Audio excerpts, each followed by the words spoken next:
হবে। সুবহানাল্লাহ। নবীজি কোরআন তেলাওয়াত করছেন আর অমুসলিমরা ইসলাম কবুল করে চলছে। কাফেরেরা সচেতন হয়ে গেল, আমাদের লোকগুলি তো আর ধরে রাখতে পারবো না, সব তো মোহাম্মদ সাল্লাল্লাহু আলাইহি সাল্লামের পিছনে লাইন লাগাইছে।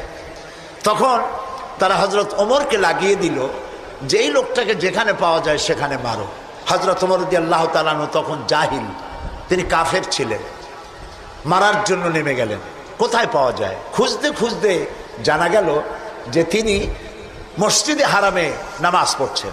পেছনে গিয়ে ওমর দাঁড়িয়েছেন, অপেক্ষা করছেন যে ঠিক আছে নামাজ পড়তেছে, নামাজ পড়াটা শেষ হোক, তারপরে আচ্ছা তরে দেখব।